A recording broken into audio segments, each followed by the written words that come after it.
बिस्मिल्लाहिर्रहमानिर्रहीम अस्सलामुअलैकुम। तो आज का हमारा टॉपिक होगा कैपिटलाइजेशन एंड पंक्चुएशन। पंक्चुएशन की ज़रूरत क्यों महसूस हुई? इसमें मैं अपने उस्ताद मोहतरम जो है फ़ुरकान साहिब, उनकी एक बात जो है वो ज़रूर कहना चाहूँगी। अक्सर जो है वो हम बोलते हुए हमें पता चल जाता है कि बात का क्या मतलब है। जैसे मैं अभी कुछ वर्ड्स बोलने लगी हूँ, दोनों जो है वो लिखने में सेम है लेकिन बोलने में डिफरेंट है। मैं बोल रही हूँ कि रुको, मत जाने दो, ठीक है। दूसरा मैं बोल रही हूँ रुको मत, जाने दो, ठीक है। अब ये दो मुख्तलिफ हैं, एक में वो जाने का कह रहा है और एक में जो है वो रोक रहा है। लेकिन जो है वो हम बोलने में पता चल रहा है कहाँ पॉज़ देना है, फिर सारी समझ आ जा रही है। लेकिन जो है वो लिखने में किस तरह से पता चले, इसके लिए जो है वो हमें पंक्चुएशन देखनी पड़ेगी और कैपिटलाइजेशन भी जो है वो हमें देखनी पड़ेगी कि कहाँ हमने कौन सी चीज़, कौन सा लेटर कैपिटल करना है, कहाँ पर जो है वो नहीं कैपिटल करना। वीडियो को स्टार्ट करने से पहले मेरी रिक्वेस्ट आपसे ये होगी कि प्लीज़ चैनल को सब्सक्राइब कर दें और दूसरी रिक्वेस्ट ये होगी प्लीज़ वीडियो को एंड तक देखिएगा। हम यहाँ पर जो है वो पंक्चुएशन और कैपिटलाइजेशन के बहुत इंपॉर्टेंट रोल्स जो है वो रूल्स वो देखने वाले हैं। इंशाल्लाह ये वीडियो देखने के बाद आपको जो है कोई डाउट नहीं रहेगा। एंड पे जो है वो एक टेस्ट भी होगा, आप वो वाला टेस्ट भी जो है वो देखिएगा, उसकी डिस्कशन भी सुनिएगा। इंशाल्लाह आपको हर पॉइंट जो है वो क्लियर हो जाएगा। तो मूव करते हैं कैपिटलाइजेशन में। कैपिटलाइजेशन क्या है? जैसे यहाँ पर कैपिटलाइजेशन है तो इसमें स्टार्ट ऑफ एवरी सेंटेंस, कोई भी सेंटेंस है आपने उसका स्टार्ट करना है, पहला वर्ड जो है वो तो जाहिर सी बात है, मतलब बच्चे बच्चे को भी पता है कि वो वर्ड जो है वो कैपिटल आएगा। जैसे ही इज़ गोइंग टू स्कूल, उसमें ही का एच जो है वो कैपिटल होगा। एब्रीवेशन अगर है कोई MA जैसे, अच्छा एब्रीवेशन और एक्रोनिम में क्या फ़र्क होता है बच्चे? जो एब्रीवेशन होती है ना, उसको हमें अलग, वो जो है वो ज़्यादा लंबा वर्ड होते हैं, उनको मिला के मतलब उनका पहला पहला लेटर लेना होता है और उससे जो है वो एक नया वर्ड बन जाता है, जैसे MA। लेकिन हम जो है इसको अलग अलग ही फिर भी पढ़ते हैं। लेकिन एक्रोनिम में जब हम इसी तरह से ज़्यादा लंबा जो है उसका, जैसे यहाँ पे साउंड एंड नेविगेशन, ठीक है, रेंजिंग सिस्टम, तो इस तरह जैसे यहाँ पर जो है वो सुनार मैंने दिखाया हुआ है, तो यहाँ पर जो है ये भी जो है ये एक एब्रीवेशन ही है, लेकिन हम इसे इकट्ठा प्रोनाउंस कर सकते हैं सोनार। इसके लिए हमें SONAR जो है ये नहीं करना पड़ेगा।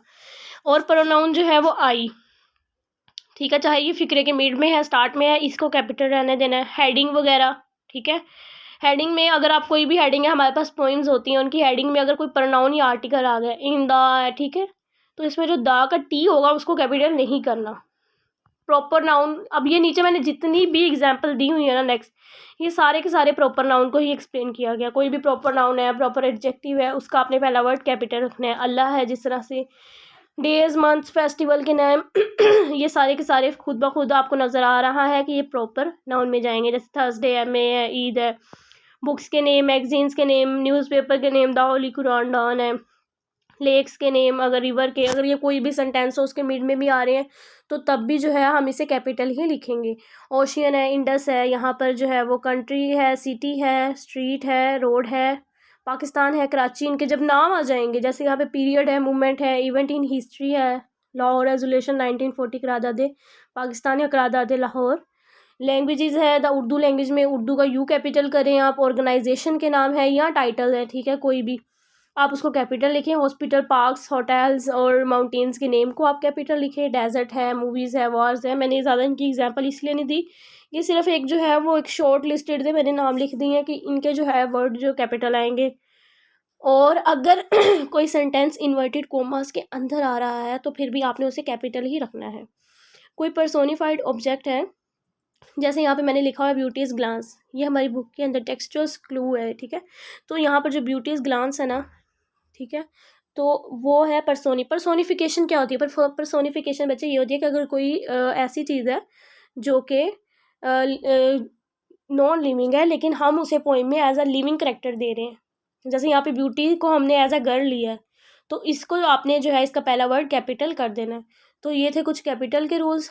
आपको साथ साथ स्क्रीनशॉट लेने की ज़रूरत नहीं है, मैं एंड पे जो है वो आपको मेन पूरी स्लाइड दिखा दूँगी, एक ही दफ़ा आप एंड पे ले लीजिएगा, ठीक है। तो नेक्स्ट चलते हैं। नेक्स्ट है हमारे पास पंक्चुएशन, और पंक्चुएशन में हमारे पास आ जाती है यहाँ पर टर्मिनल पंक्चुएशन। टर्मिनल पंक्चुएशन से बच्चे क्या मुराद है? टर्मिनल कहते हैं किसी चीज़ की एंडिंग को, ठीक है। अब एंडिंग पे क्या क्या करना है? फुल स्टॉप लगाएं या तो आप, या आप क्वेश्चन मार्क लगाएं या आप एक्सक्लेमेशन मार्क लगाएं। एक्सक्लेमेशन को आप जो है वो उल्टा आई कह सकते हैं, ठीक है।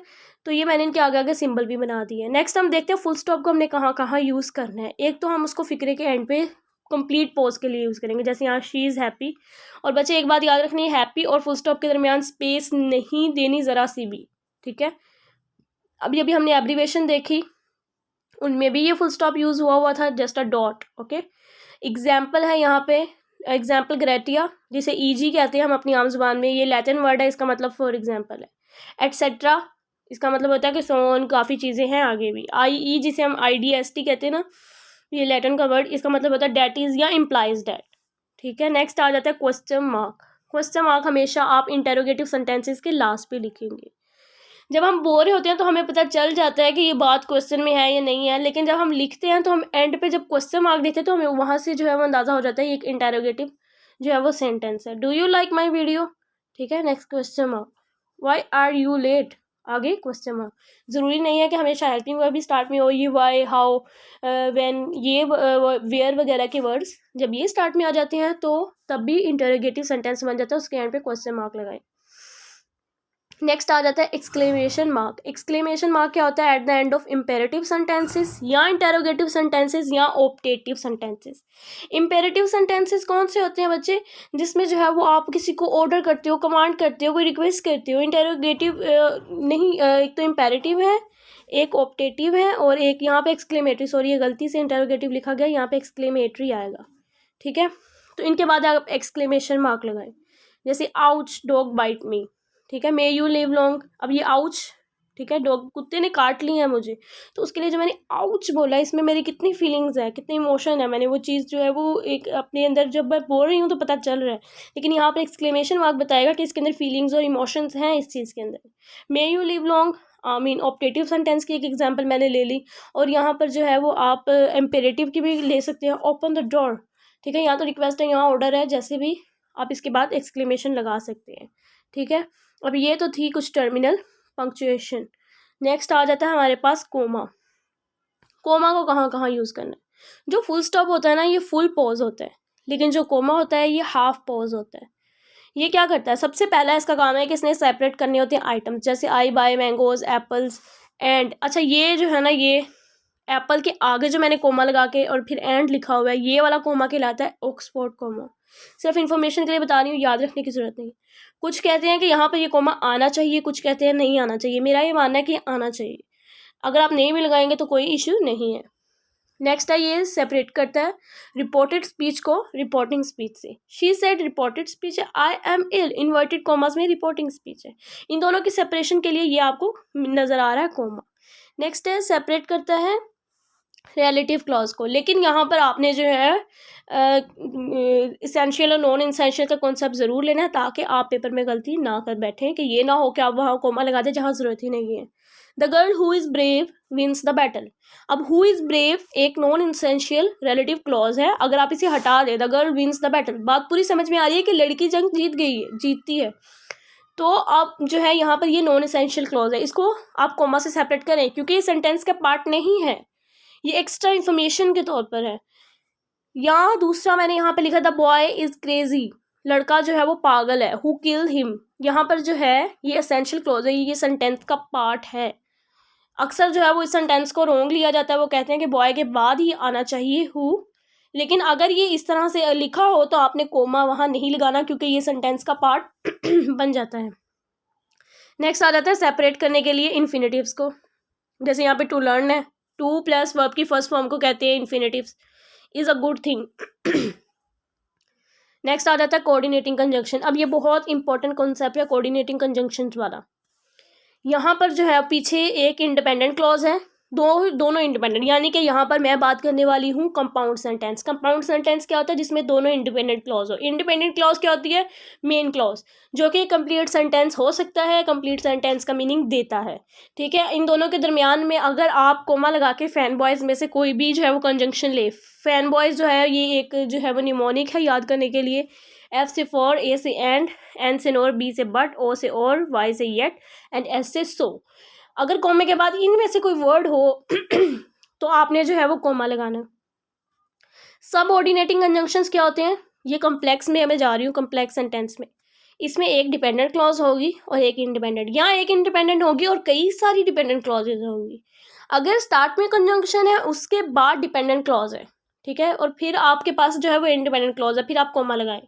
लेकिन अगर पहले इंडिपेंडेंट क्लॉज है उसके बाद कंजंक्शन है फिर जो है अगली क्लॉज है, तो आपको वहाँ पर कोमा लगाने की ज़रूरत नहीं है। जैसे यहाँ पे मैंने लिखा है if you don't try you will fail, ठीक है, तो यहाँ पर ट्राई के बाद कोमा लगा है क्योंकि कंजंक्शन पहले आ गया। जैसे ऊपर वाला फिक्रा था ना, मोम कुक्स but her daughter can not cook.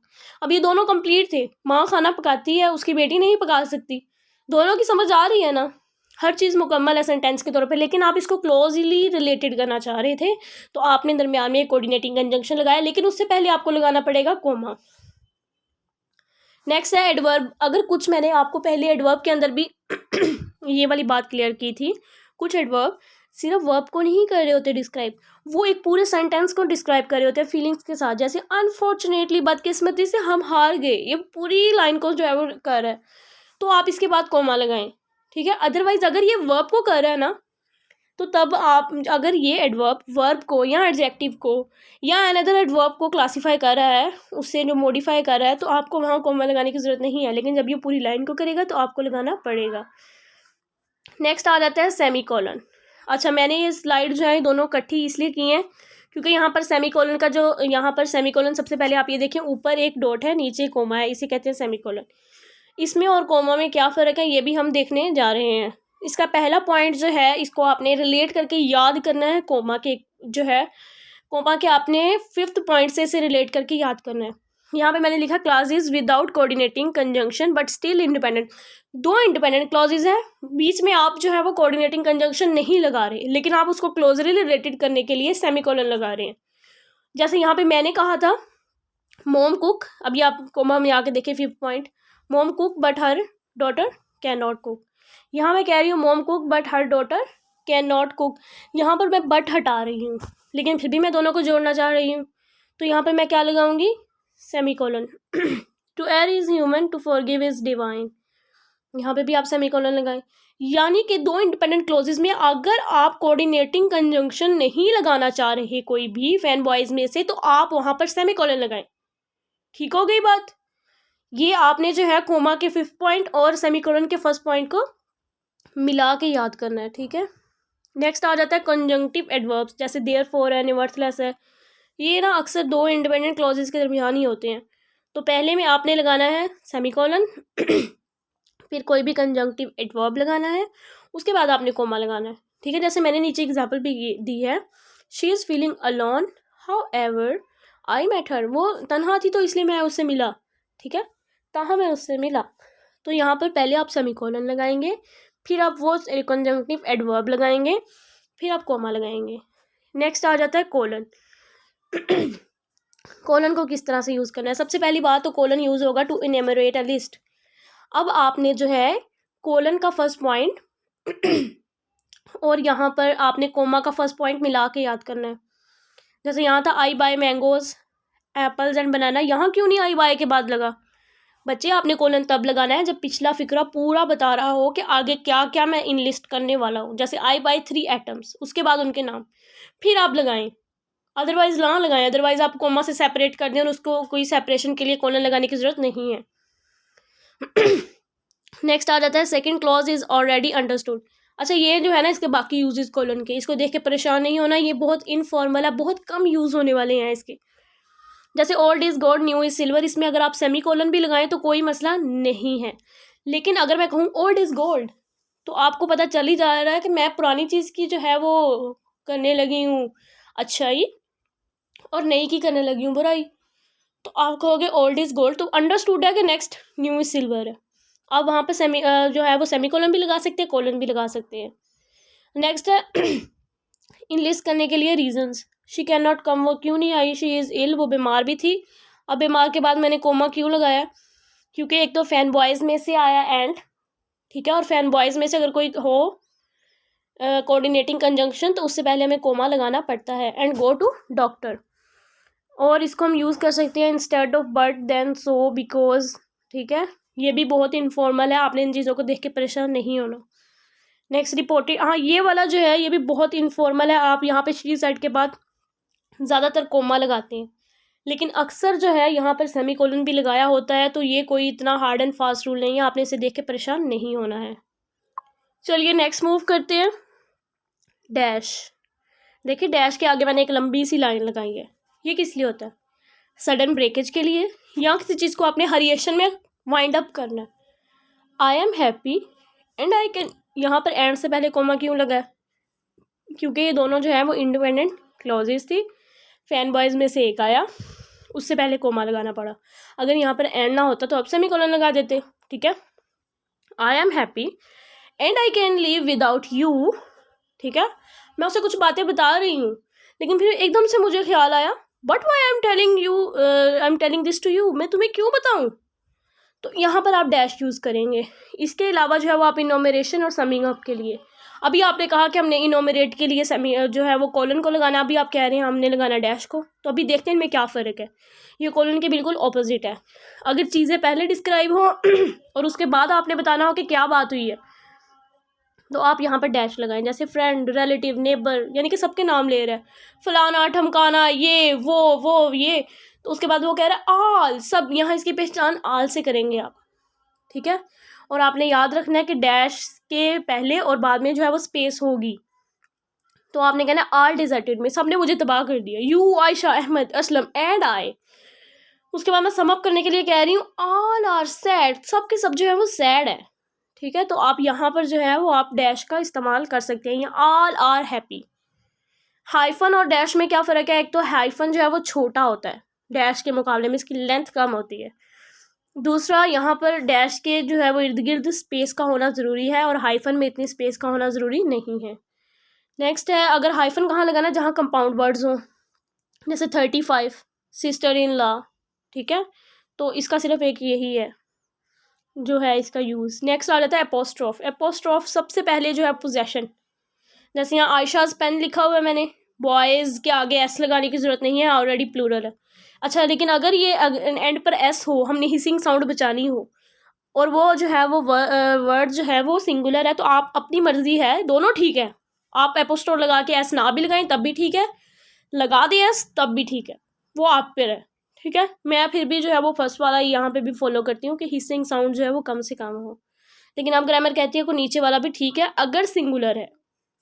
और हम एपोस्ट्रॉफ को यूज़ करते हैं कॉन्ट्रैक्शन के लिए, जैसे यहाँ पर आई हैव है, तो मैं आई एपोस्ट्रॉफ लगा के वी ई लिख दूँ, यू आर एपोस्ट्रॉफ लगा के आर ई लिख दूँ, आरंट, डजंट, डोंट, तो इनके लिए जो है वो आप एपोस्ट्रॉफ लगाते हैं ताकि आप उन दोनों वर्ड को कॉन्ट्रैक्ट कर दो, ठीक है, कॉन्ट्रैक्ट कर दो, ताकि ये भी जो है वो ग्रामर के अंदर अब इम्प्लाई हो रहा है।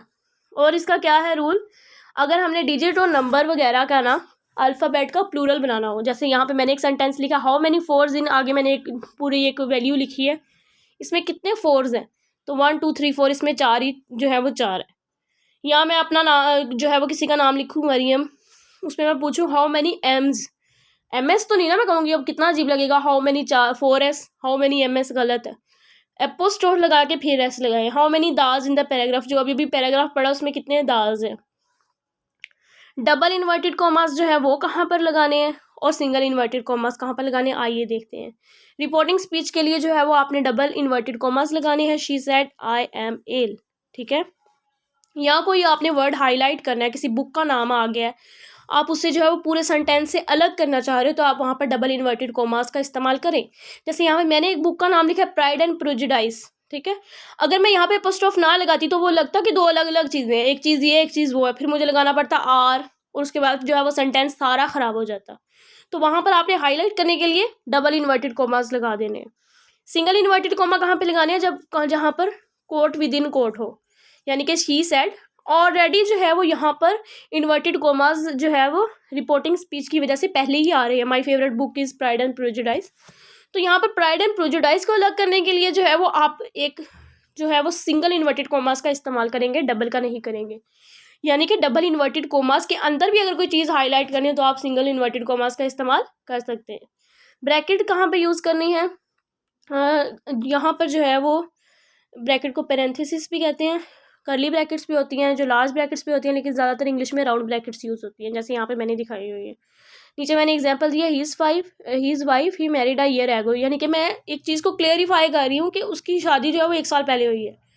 बीवी के बारे में बताना चाह रही हूँ अलग से एक बात, तो मैं उसको ब्रैकेट में लिख सकती हूँ, इज़ इन हॉस्पिटल। अब अगर मैं इसको हटा दूँ, his wife is in hospital, तो फिर भी ये बात ठीक है। नेक्स्ट आ जाता है हमारे पास इलिप्सिस, यानी कि किसी चीज़ को सो ऑन में बताना हो, I met Aslam, his wife, his mother and his, तो मैं ऐसे करके जब मैं बोल रही हूँगी तो मैं वो लफ्ज़ खा जाऊँगी।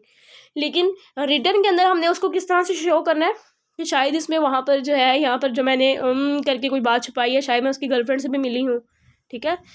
तो यहाँ पर जो है वो आप डॉट डॉट डॉट लगाओगे कि मैं किसी और से भी मिल रही हूँ, अगले बंदे को पूरा कन्वे कर देना कि यहाँ पर दाल काली है, लेकिन जो है वो अपने ऊपर आंच भी नहीं आने देनी, ठीक है। यहाँ तक तो हो गई हैं सारी की सारी पंक्चुएशन, हमने सारी की सारी देख ली है। अब एक छोटा सा टेस्ट होगा, उसके बाद मैं आपको जो है वो पूरी स्लाइड दिखा दूँगी, आप एंड पे स्क्रीनशॉट ले लीजिएगा। तो टेस्ट देख लेते हैं। यहाँ पर मैंने लिखा हुआ है, his marriage ceremony is on coming Monday 27th, Tuesday 28th, Wednesday 29th। अब यहाँ पर मंडे, ट्यूसडे, वेंसडे, 27, 28, 29 ऐसे लग रहा है जैसे 6 इवेंट है, लेकिन शादी के तो होते हैं 3 इवेंट, तो आपने यहाँ पर कॉमन सेंस इस्तेमाल करनी है, ठीक है। His marriage ceremony is coming on Monday 27 के बाद आप सेमीकोलन लगाएं, ठीक है। एक पूरी बात ये होगी, अगले इवेंट की पूरी बात ये होगी। इस तरह आप जो है वो काफ़ी सेंटेंसेस में, ज़रूरी नहीं क्लॉजेज हों, आप इस तरह से भी सेमीकोलन को यूज़ कर सकते हैं। वेंसडे 29th, आप जो है ये सेकंड वाला जो है यहाँ पर वेंसडे से पहले जो सेमीकोलन लगाया है, इसकी जगह आप जो है वो कोमा लगा के एंड भी लगा सकते हैं, वो भी ठीक है। नेक्स्ट मैंने कहा कि एपोस्ट्रोफ को हम यूज़ कर सकते हैं किसी वर्ड को कॉन्ट्रैक्ट करने के लिए, तो ये ना हो आप 2 की बजाय 3 वर्ड कॉन्ट्रैक्ट कर दे, दे आरंट कर दे, दे आरंट कमिंग गलत हो गया। यहाँ आप कहें दे आर, ठीक है, एपोस्ट्रोफ आर ही लगा के नॉट कमिंग, या आप कहें दे आरंट कमिंग, तो दोनों ठीक होंगे, लेकिन दे आरंट कमिंग का जो है गलत होगा। आयशाज फादर्स गोल इज़ इंटरेस्टिंग, गलत है, ये जो मैंने रेड में लिखे हुए हैं ये गलत है। The goal of Ayesha's father is interesting, जो है स्ट्रॉन्ग वाला एक ही एपोस्ट्रोफ बनाए, 2 एपोस्ट्रोफ जो होते हैं रॉन्ग होते हैं।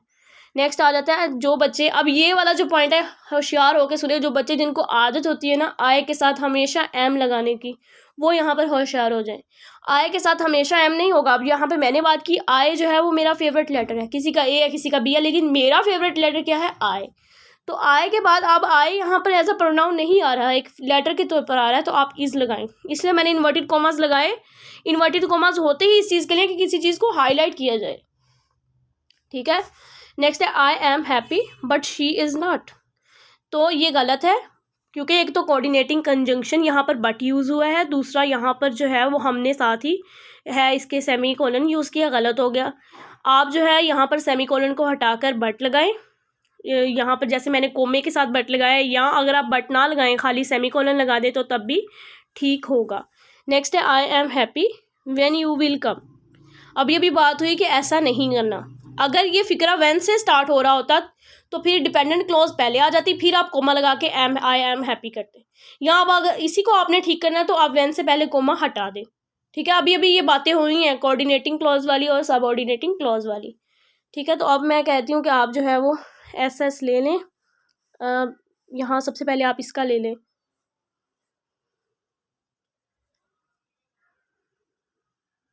ठीक है।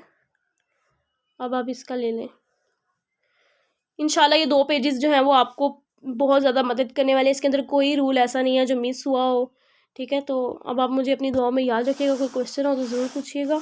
अल्लाह हाफिज़।